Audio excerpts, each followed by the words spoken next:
In 1997, a team of Italian and Iranian archaeologists carefully lifted a small clay goblet out of the dust in southeastern Iran. It was roughly 5,000 years old. Nothing unusual about that. But when they looked at the 5 images painted around its surface, they realized they were staring at a sequence. A wild goat leaps toward a tree, frame by frame, like a flipbook pressed into baked earth. If you spin the cup at the right speed, the goat moves. 5,000 years before the Lumiere brothers, before Edison, before anyone in Europe had scratched the surface of motion pictures, someone in a sun-scorched city on the edge of a desert had figured out how to make an image come alive. And that was not even the strangest thing they found there. Today we are going to cross Iran, from its salt mines to its hydraulic tunnels, from underground cities to the hottest surface on the planet, and visit 5 places where reality turned out to be far stranger than anything you would find in a textbook. We start where that goblet was found, a place called Share-e-Sukte.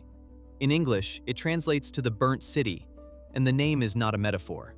This was a real city, sprawling across more than 150 hectares of arid land in the Sistan-Baluchistan province near the Afghan border. At its peak, somewhere between 3,200 and 1,800 BCE, it was one of the largest settlements in the ancient world. And then it burned. Not once, not twice, but 3 times across its long history, each time rebuilt on top of its own ashes. The last fire seems to have been the end. No one came back after that. What draws researchers to Share-e-Sukte is not the burning. It is what the burning preserved. The fires sealed entire layers of the city under collapsed mud brick and scorched debris, creating a kind of accidental time capsule.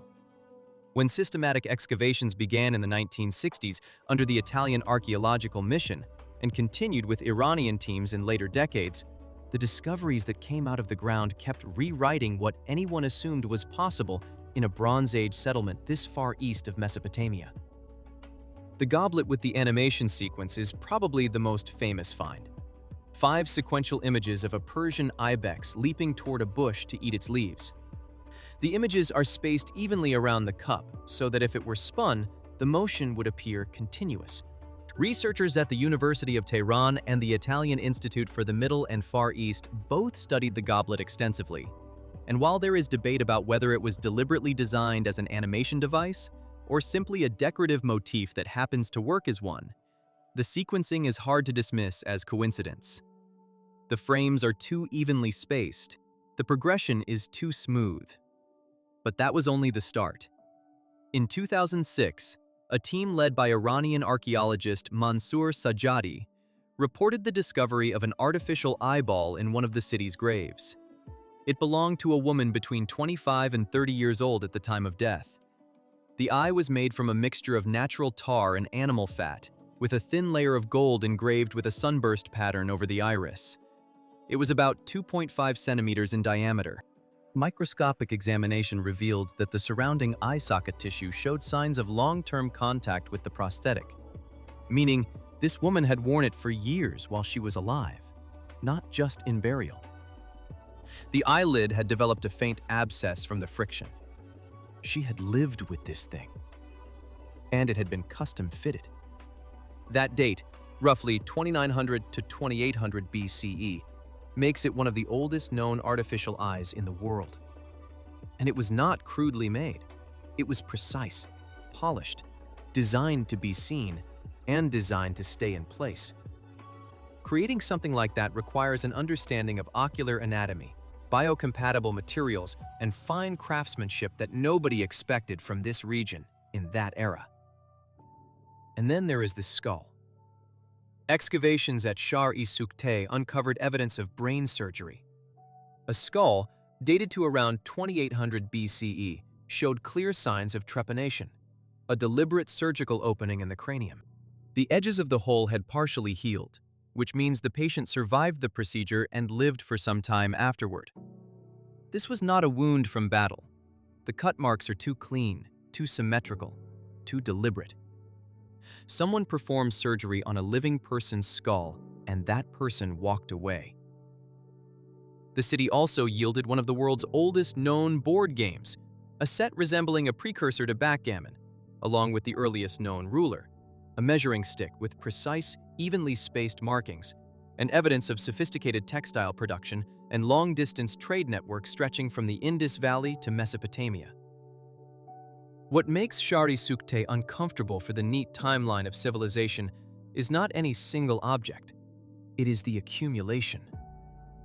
Animation, prosthetic eyes, neurosurgery, standardized measurement, advanced trade, all in a single city 5,000 years ago, in a place that most histories of the ancient world barely mention. UNESCO inscribed it as a World Heritage Site in 2014, acknowledging what researchers had been saying for years. This place does not fit the usual story. And the site has only been partially excavated. According to estimates, less than a third of the burnt city has been explored. Whatever else is still down there, sealed under 5 millennia of dust and ash, it is not done surprising us. And if one ancient city in Iran rewrites assumptions about human capability, the next place on our journey asks a different kind of question entirely. It is not about what people built. It is about what the planet itself is capable of producing and surviving. About 900 kilometers west of Shar-e-Sukte, in the eastern part of Iran, there is a desert that holds a record no other place on Earth has managed to break. The Dasht-e-Lut, sometimes just called the Lut Desert, is the hottest surface on the planet. Not the hottest air temperature. That record belongs to Death Valley at 56.7 degrees Celsius, measured in the shade at a weather station. But surface temperature, the heat radiating off the ground itself, belongs to the Lut. In 2005, NASA's MODIS satellite recorded a ground surface temperature of 70.7 degrees Celsius. That is 159.3 degrees Fahrenheit. Hot enough to cause second-degree burns on contact. Hot enough that the sand can cook organic material. To put that in perspective, a conventional kitchen oven set to the lowest possible temperature usually starts at around 77 degrees Celsius. The surface of the Lut Desert, at peak readings, is not far off from the minimum setting on your oven. The measurement was part of a global survey conducted by the University of Montana using MODIS satellite data between 2003 and 2009, and the Lut Desert claimed the top spot for 5 of those 7 years. This was not a single anomaly. It is consistently, reliably, the hottest surface on the planet. But raw heat is not what makes the Lut remarkable. What makes it remarkable is what the heat, combined with extreme wind, has built over geological time. In the western part of the desert, there is a region called the Kuluts, a field of wind-carved rock formations called yardangs that stretch for roughly 150 kilometers. Some of these formations rise to 75 meters, about the height of a 25-story building. They are not dunes. They are sculpted rock, carved by centuries of abrasive wind carrying sand particles at high velocity across flat terrain. The result is a landscape that looks less like Earth and more like a rendering of Mars. In fact, NASA and the European Space Agency have both used the Lut Desert as a terrestrial analog for Martian surface studies because of how closely the erosion patterns match what has been observed on the Red Planet. The shapes are eerie. From the air, the Kuluts look like a fleet of enormous ships half buried in sand, or the ruins of a city no one ever built. On the ground, the silence is total. There are almost no insects, no birds, no mammals. For years, parts of the Lut were considered genuinely abiotic, completely devoid of life. A dead zone on a living planet. That assumption was challenged in 2016 when a study published in the Journal of Arid Environments reported the discovery of microbial life in certain parts of the Lut, even in areas previously classified as biologically sterile. Researchers found bacteria and fungi adapted to survive at the extreme end of what terrestrial biology can tolerate. This was significant not just for desert ecology, but for astrobiology. If life can cling to existence in the Lut, it strengthens the case that microbial life might survive in similar conditions on other planets. UNESCO designated the Lut Desert as a World Heritage Site in 2016, partly for its geological value and partly because it represents one of the most extreme natural laboratories on Earth. What do you think is more unsettling? That human beings once performed brain surgery 5,000 years ago in a city we barely knew existed? Or that our own planet still contains places so extreme that scientists aren't entirely sure whether the rules of biology still apply there? Write your answer in the comments, because the next 3 places on this list will only make that question harder to answer. There is one other detail about the luck that rarely gets mentioned. The wind patterns that carve those 75-meter rock towers are not random. They follow consistent seasonal corridors, known locally as the wind of 120 days, a powerful northerly wind that blasts through the region from June to September. This wind regularly reaches speeds above 100 kilometers per hour. It has been shaping the Lut for thousands of years, and it is still at work right now. The landscape you see in photographs is not finished. It is not a relic. It is a sculpture still being carved. From a desert where the ground can burn flesh, we now go underground. About 500 kilometers northwest, near the city of Kashan in Isfahan province, there is a place that was hidden beneath ordinary houses and streets for centuries. Nobody knew it was there until a man in the town of Nushabad found a hole in the floor of his house. The year was 2004. A local resident was digging a well, or by some accounts simply doing renovations, when the ground beneath his floor gave way and revealed a passage leading down into darkness. What he had stumbled into was not a cellar. It was not a forgotten basement.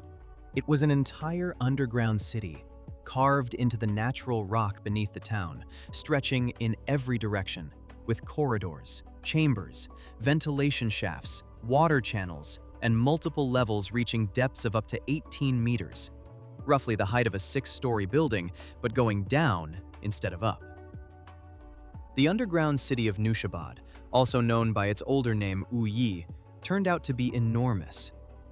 Excavations led by Iran's Cultural Heritage Organization gradually revealed a network that extended beneath a significant portion of the modern town. The exact full extent has still not been mapped, because parts of it continue under private homes, mosques, and streets that cannot be easily excavated without disrupting the community above. What is known is that the complex was built in multiple phases.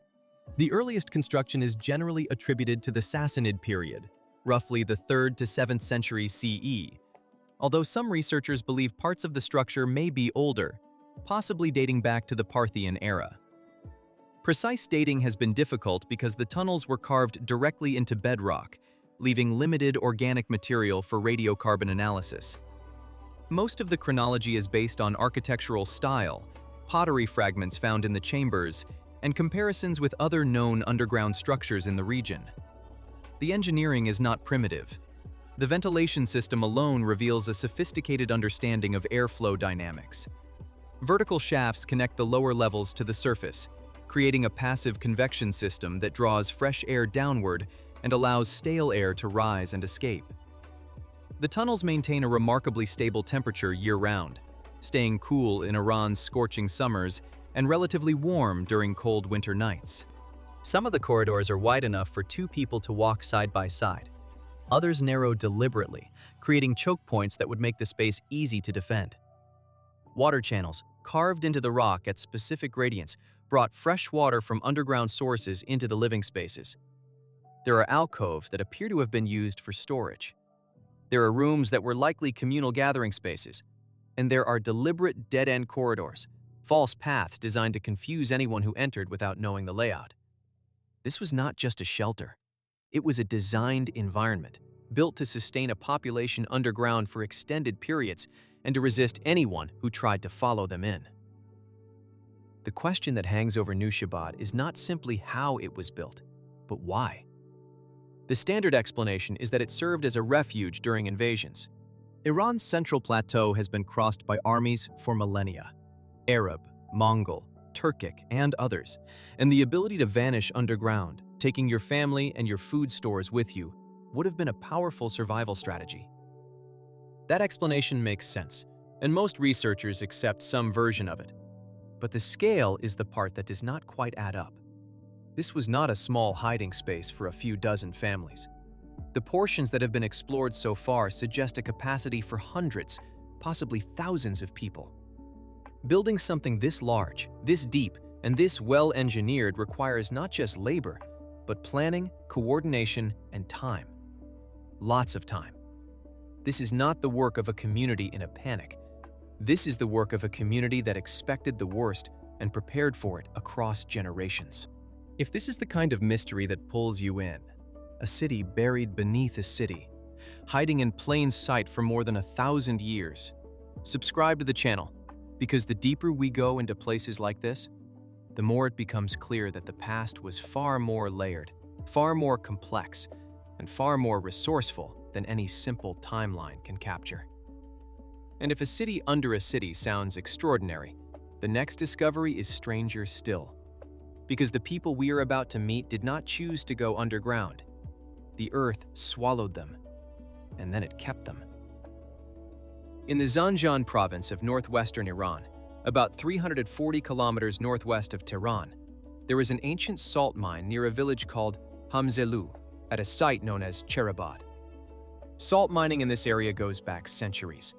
The mineral deposits are rich, accessible, and have been commercially valuable for a very long time. But in 1993, workers operating in the mine hit something that was not rock and was not salt. It was a human head. Not a skull, a head. With hair, with a beard, with skin still clinging to the bone. One ear was intact. The expression was frozen but identifiable. He looked like a man in his mid-30s, and he looked like he had died recently. Except he had not. The salt had preserved him. Initial studies suggested this individual died around 1,700 years ago, sometime during the Fascinate period. The salt had acted as a desiccant, drawing moisture out of the body's tissues so rapidly that bacterial decomposition essentially stopped. The result was a form of natural mummification so effective that soft tissue, hair, nails, and even fragments of clothing survived in recognizable condition. Over the following years, more bodies emerged. A total of 6 salt men have been found at Cherabad, and their dates span an enormous range. The earliest is believed to date to the Achaemenid period, around 400 BCE. The most recent dates to roughly the Sassanid era, around 600 CE. That means the mine claimed lives across a span of approximately 1,000 years. And in each case, the salt kept them. The salt men of Cherabad are not simply preserved bodies. They are windows into specific moments of daily life in ancient Iran, and the details they carry are extraordinary. Salt man number 1, the one discovered in 1993, was found with a single gold earring, leather boots, and fragments of a woolen garment. His left leg was crushed, suggesting a mine collapse. The leather of his boots showed wear patterns consistent with someone who walked long distances regularly, and the stitching indicated skilled leatherwork. Salt man number 4, discovered in 2004, was a teenage boy, estimated at 15 to 16 years old. He was found with the tools he had been using at the moment of death, a short-handled iron pick and a ceramic oil lamp. His bones showed signs of heavy labor. His teeth showed signs of a diet heavy in coarse grains. He was a worker, not a nobleman, and the mine killed him before he reached adulthood. One of the most haunting details came from the analysis of their last meals. Researchers at the Deutsches Bergbau Museum in Bochum, Germany, partnered with Iranian archaeologists to study the stomach contents of the salt men. Salt man number 4 had eaten a meal of millet and herbs shortly before dying. Salt man number 1's stomach contained traces of a plant-based meal. These findings gave researchers direct evidence of the ancient Iranian diet, unfiltered by interpretation or artistic representation.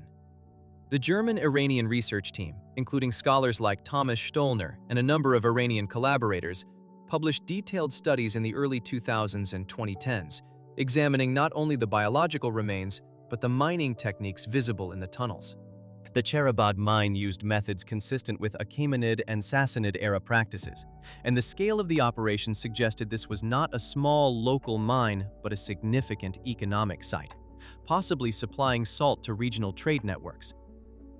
What makes the salt men difficult to process is not just their age, it is their immediacy. 5,000 years can feel abstract. A date like 400 BCE is just a number. But when you are looking at a man's face, at his hair, at the wrinkles still pressed into his leather boot, at the food still sitting in his stomach, the distance between then and now shrinks to almost nothing. He was a worker. He went into the mine. The ceiling came down, and the salt held him exactly as he fell for 24 centuries. There is a lesser-known aspect of this story that deserves attention. The Cherabad mine is not finished. Surveys of the surrounding area suggest that the salt deposits extend well beyond the currently excavated zones. Researchers believe it is likely, based on the pattern of discoveries so far, that more bodies remain in the salt. The challenge is that active mining and preservation archaeology are in direct conflict. Every expansion of the commercial mine risks destroying another preserved individual before scientists can reach them. As of the most recent reports, efforts have been made to designate protective zones around the most sensitive areas, but the tension between economic use and archaeological value is ongoing. From bodies frozen in salt, we move to a feat of engineering so ambitious that even the Roman Empire contributed to building it. And that is not a common sentence when you are talking about Iran. In the southwestern corner of Iran, in Khuzestan province, the city of Shushtar sits along the Karun River, the only navigable river in the country. Today, Shushtar is a modest city. But what lies beneath it, around it, and running through it is one of the most complex hydraulic systems ever constructed in the ancient world. UNESCO inscribed it as a World Heritage Site in 2009 and described it as a masterpiece of creative genius. That is not a phrase they use often. The system dates back, in its earliest form, to the reign of Darius the Great, around the 5th century BCE. The Achaemenid engineers who designed the first phase understood something that took many other civilizations much longer to figure out. Water is not just a resource, it is a tool. And if you control it precisely enough, you can reshape an entire landscape. The core of the system is the Mizan Dam, also known as the Bande Mizan, which diverts water from the Karun River into a network of channels, tunnels, and subsidiary canals. One of those channels, the Gargar Canal, runs for roughly 50 kilometers and was engineered to maintain a consistent, gentle gradient over its entire length. That kind of precision, sustained over that distance, is difficult to achieve even with modern surveying equipment. The Achaemenid engineers did it with tools we can only partly reconstruct. But the most remarkable structure in the complex is the Bande Kaisar, the Bridge of Caesar. This was a combined bridge and dam structure built across the Karun River, and it has a genuinely unusual origin. According to historical sources, including accounts from later Islamic-era historians, the Bande Kaisar was built under the Sassanid king Shapur I in the 3rd century CE, using Roman prisoners of war captured after the defeat and capture of the Roman Emperor Valerian in 260 CE. The Battle of Edessa, where Valerian was taken alive, was one of the most humiliating defeats in Roman history, and the prisoners were not simply executed or enslaved in the usual sense. Shapur put them to work. Roman engineering and Iranian ambition merged in the Bande Kaisar. The structure used Roman arch construction techniques adapted to Iranian hydrological needs. It was simultaneously a bridge for crossing the river, a dam for controlling water flow, and a component of the larger irrigation network. That combination of functions in a single structure was rare in the ancient world, and the fact that it was built by prisoners from one empire under the direction of another adds a layer to this story that is hard to forget. The dam stood for over 1,700 years. It survived Arab conquest, Mongol invasion, and centuries of neglect. Parts of it were still functional into the modern era, although floods and lack of maintenance eventually caused significant damage. Today, remnants of the original structure are visible, and restoration efforts have attempted to stabilize what remains. But the Bande Kaisar is only one piece. The full Shushtar system includes underground tunnels, known as the Shushtar Tunnel, that channel water beneath the city itself, emerging on the other side to feed mills, irrigate fields, and supply domestic water. The tunnels are carved through solid rock, following precise gradients that allow water to flow at a controlled speed without pumps, without pressure systems, and without any external power source. Gravity does all the work. But gravity only does the work if the engineering is exact. A slope that is too steep and the water flows too fast, causing erosion. Too shallow and the water pools and stagnates. The Shushtar tunnels thread that needle over hundreds of meters of subterranean passage. The system also includes water mills. One section of the complex features a row of mills built directly into a cliff face, where water cascading from a higher channel drives mill wheels set into carved stone housings. During the Sassanid period, this section functioned essentially as an industrial zone, grinding grain on a scale that could supply a significant urban population. The sound of falling water in the mill gorge must have been constant, day and night, and it was all powered by engineering designed more than 1,000 years before Europe's Industrial Revolution. There is a detail about the Shushtar system that rarely makes it into popular summaries. The Gargar Canal did not simply carry water, it carried silt. And the engineers understood this. The canal was designed with periodic settling basins, wider, slower sections where sediment could drop out of suspension before the water continued downstream. Without these basins, the canal would have clogged within years. With them, it functioned for centuries. This is not accidental. This is the work of engineers who understood fluid dynamics, sediment transport, and long-term maintenance planning at a level that we tend to associate with much later periods in history. The entire Shushtar complex challenges a narrative that still lingers in some corners of Western historical education. The idea that sophisticated hydraulic engineering was primarily a Roman or later European achievement. The evidence at Shushtar says otherwise. Iranian engineers were building water systems of staggering complexity while Rome was still figuring out the basics of aqueduct design. And when Roman expertise eventually did arrive, it arrived in chains, put to work by an empire that had already been reshaping rivers for centuries. And if that realization shifts something in the way you see the ancient world, do one thing. Share this video with someone who still thinks the story of engineering starts and ends with Rome and Greece. Because what Iran has buried, carved, preserved, and built tells a very different story. And it is one that more people need to hear. Here's the thing about all 5 of these places.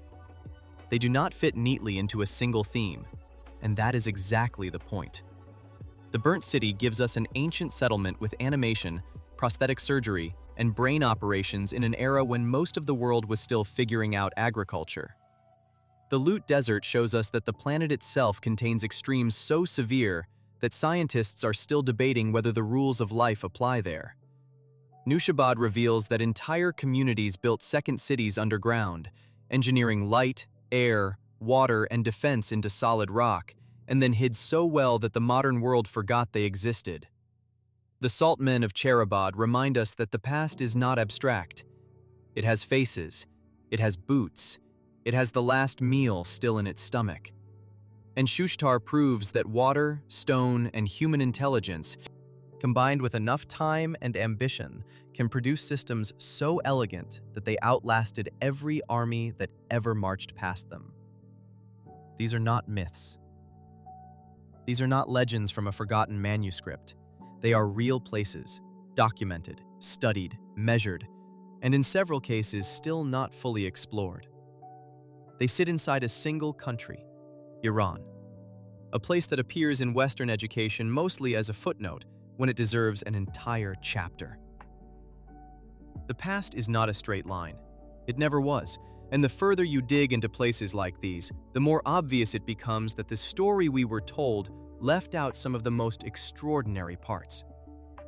What keeps pulling us forward is the same thing that kept those ancient engineers carving into rock, lowering themselves into salt mines, and designing systems that would outlast empires. It is the suspicion that there is always more beneath the surface. And so far, every time someone has checked, that suspicion turned out to be right.